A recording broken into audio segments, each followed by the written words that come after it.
Hey YouTube, it's Fred here from Hillians Bricks and welcome to this installment of Lego investment rating video. So if you're new to this channel, make sure you subscribe and like this video. Every few days we are releasing some videos in terms of Lego sets that we're analyzing. So we've created a metric of scoring our Lego sets now. This is basically aimed from my purpose and kind of how it would work as my backup plan of a bricklink store as well. But we also buy Lego sets with a view of them retiring and then selling them for a profit in future. So we've got 7 metrics that we use. If you're interested in finding out the more details about how the metrics are working more or less, that we have a separate video to go into the details of that. I'm not going to go into details in this video. And yeah, we've looked at people's comments. So we have a Patreon channel where people also can post a comment in terms of which set they want me to analyze next. And then also people on the YouTube channel who leave comments in terms of whichever set they want analyzed. So in today's video, we've got a request from Paul Rose now, where he wanted me to look at some Speed Champion sets. So I've picked one Speed Champion set, which I think is probably in the current wave one of the better ones from an investment perspective. So it's 76909, which is the Mercedes AMG, so the Formula One as well. We've decided to have a look at that one. So let's run this through the metrics and then we'll come up with a final score and see how it compares to the other sets. So the first metric that we have is the affordability. Now this is a set that's at a retail price of £35, quite towards the lowest end, but not as cheap set in terms of that. So, but still a set that many people can buy, and therefore we've given this a 2.5 star rating. Next is the theming in terms of how well a theme usually performs.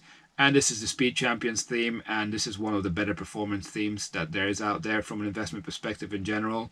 Also the fact that this particular car I think will do quite well because Mercedes Formula One is quite popular. I would say this is therefore a 5-star from the theming perspective.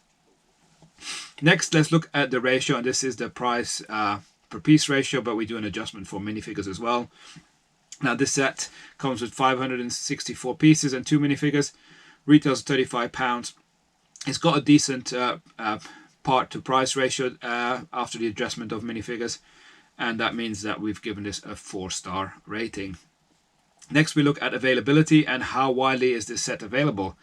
And this set is not widely available as like the other Speed Champion set. I think it's quite an exclusive one. I believe obviously you can get it from Lego when they have it in stock, and the only place I've seen it advertised is in Toy Master stores. So I wonder if it's exclusive for Toy Master. So therefore this is quite a rare in terms of availability, and again we've given this a 4-star rating.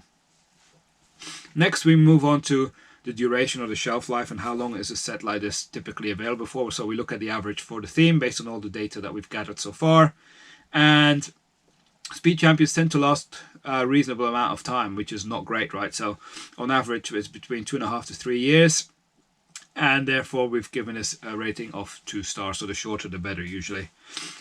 Next we're going to go talk about the buzz score, as we like to call it. So how much hype is there about this set? Speed Champion sets are always widely anticipated.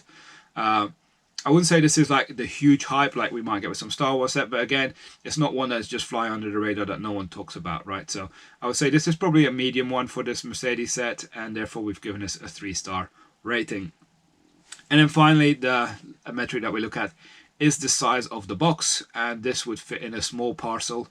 Therefore we've classified this as a small box, which means it's a 5-star rating because the small box is usually good. It means we can store a lot of them as well, right? So what does that mean from a scoring perspective overall? So we weight the score. We've got a different weighting system in the background. I'm not going to disclose how it works, but in general this got a score of 6.43.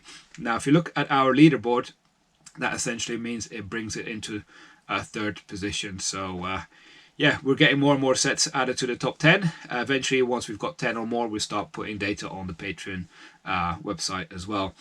Now, in terms of the next sets that are going to come up, we're going to have the Ninjago City Gardens is going to be one of the next ones, and also the Mos Eisley Cantina. But beyond that, we are open to suggestions. So by all means, either leave a comment on the Patreon website, which is the one we look at first in terms of the priority. And then we also look at our YouTube comments. So if you got any comments or any sets you want me to analyze, make sure you leave them in the comment section of this video. And make sure also that you like this video because that's helpful for our YouTube channel. But yeah, that's it for this short video. Hope you enjoyed it, and we'll see you again in the next one. Bye for now.